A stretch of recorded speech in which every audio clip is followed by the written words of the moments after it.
बहुत बड़ी बात है और उन्होंने रिजल्ट देकर दिखाया है।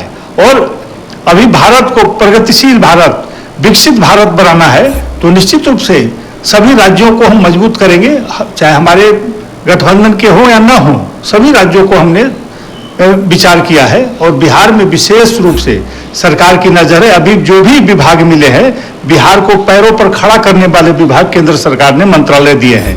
आप पंचायती राज देखिए, डेयरी का देखिए या मत्स्य पालन का जो विभाग है, जमीनी स्तर तक लोगों को मजबूती देगा, आम जनता को मजबूती देगा, रोजगार पैदा होंगे।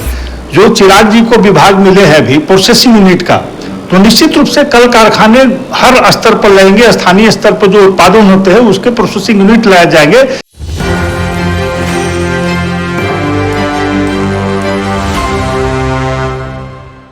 नमस्कार, मैं मनोज कुमार, आप देख रहे हैं एक न्यूज़ 24। इस समय बीजेपी कार्यालय में आए हुए हैं और हमारे साथ बैठे हुए हैं विनोद शर्मा जी।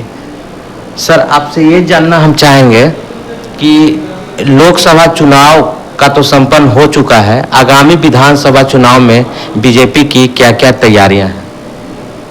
देखिए, अभी जनता ने एनडीए गठबंधन को बहुमत दिया है और यशस्वी प्रधानमंत्री नरेंद्र मोदी जी फिर से प्रधानमंत्री बने। और निश्चित रूप से भारतीय जनता पार्टी और पूरे एनडीए गठबंधन का अब विधानसभा पर नजर है और पूरी तैयारी के साथ इस पर मंथन लगातार 3 दिनों से चल रहा था। सभी कार्यकर्ताओं की राय ली गई, जो प्रभारी बनाए गए थे सबकी राय ली गई है और जो कमियां थी और क्या हो सकता है संभावना, उस पर विचार किया जा रहा है। और निश्चित रूप से पार्टी ने तय किया है कि अगला चुनाव नीतीश कुमार के नेतृत्व में फिर से हम लड़ेंगे और 2/3 बहुमत का लक्ष्य हमने रखा है और उसको प्राप्त करेंगे, जिसमें अभी बहुत सारी चीज़ों पर मंथन हो रहा है। पार्टी के वरिष्ठ नेता हमारे प्रदेश अध्यक्ष आदरणीय सम्राट चौधरी जी, डिप्टी सीएम विजय सिन्हा जी, संगठन महामंत्री भिखुभाई दलसानिया साहब और जो भी पदाधिकारी हैं, सब लोगों ने अपनी अपनी राय दी है कि कहीं चूक हुई है तो उसको हम लोग फिर से ठीक करने का काम करेंगे। कहाँ कहाँ हमको कम वोट आए, क्यों आए, इस पर मंथन हो रहा है और निश्चित रूप से हम लोग उसको दूर करके फिर से वैसे लोगों को अपने साथ जोड़ेंगे जो किसी कारण से हमारे साथ नहीं रह पाए थे। और हम लोग का पूरा विश्वास है कि यशस्वी प्रधानमंत्री नरेंद्र मोदी जी के नेतृत्व में पूरा देश अभी भी विश्वास करता है। उनके काम से सारी देश की जनता अभी भी प्रसन्न है। ठीक है, वोट कम बेसी होते रहते हैं, लेकिन निश्चित रूप से देश की जनता ने तीसरी बार विश्वास किया है, बहुत बड़ी बात है और उन्होंने रिजल्ट देकर दिखाया है। और अभी भारत को प्रगतिशील भारत, विकसित भारत बनाना है तो निश्चित रूप से सभी राज्यों को हम मजबूत करेंगे, चाहे हमारे गठबंधन के हो या ना हो, सभी राज्यों को हमने विचार किया है। और बिहार में विशेष रूप से सरकार की नज़र है। अभी जो भी विभाग मिले हैं, बिहार को पैरों पर खड़ा करने वाले विभाग केंद्र सरकार ने मंत्रालय दिए हैं। आप पंचायती राज देखिए, डेयरी का देखिए या मत्स्य पालन का जो विभाग है, जमीनी स्तर तक लोगों को मजबूती देगा, आम जनता को मजबूती देगा, रोजगार पैदा होंगे। जो चिराग जी को विभाग मिले हैं अभी प्रोसेसिंग यूनिट का, तो निश्चित रूप से कल कारखाने हर स्तर पर लगेंगे। स्थानीय स्तर पर जो उत्पादन होते हैं उसके प्रोसेसिंग यूनिट लाए जाएंगे, जिससे युवाओं को और महिलाओं को जोड़ा जाएगा और उनको रोजगार दिया जाएगा और लोगों को आय का साधन बनेगा। इसी तरह से और भी जो हमारे विभाग मिले हैं, कपड़ा मंत्रालय, निश्चित रूप से उसे कपड़ा का जोन बना करके हर जिलों में, वैसे जो रेशम उत्पादन जैसे भागलपुर में है और कहीं कहीं बुनकर लोग हैं, उनको प्रोत्साहित करके क्लस्टर बनाया जाएगा, उनके माध्यम से रोजगार पैदा किए जाएंगे।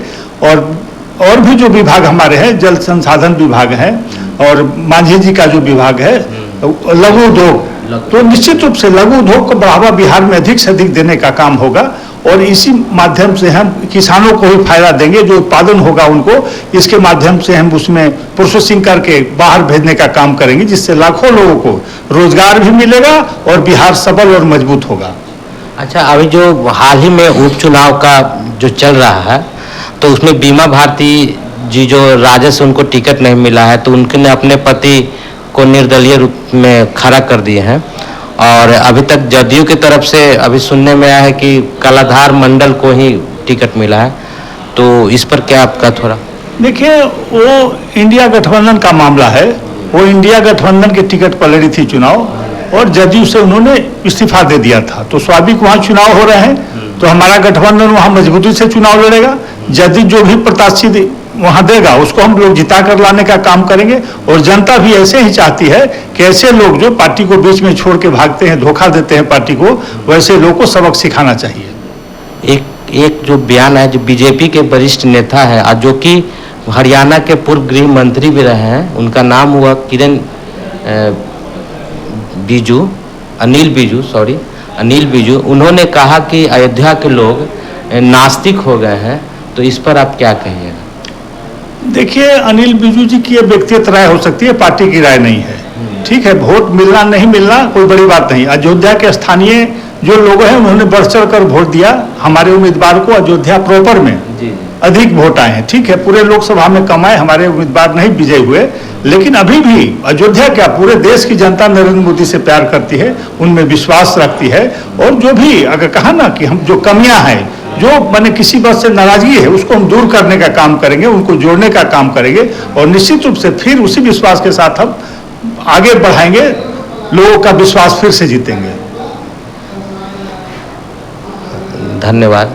और हमने बात की है विजय जी से और इन्होंने स्पष्ट रूप से सब चीज़ को साफ तौर से कहा और अयोध्या के बारे में भी इन्होंने कहा और इसके साथ साथ जो आगामी लोकसभा चुनाव संपन्न होने के बाद जो विधानसभा चुनाव होने वाले हैं उन पर भी विस्तार पूर्वक से बताएं।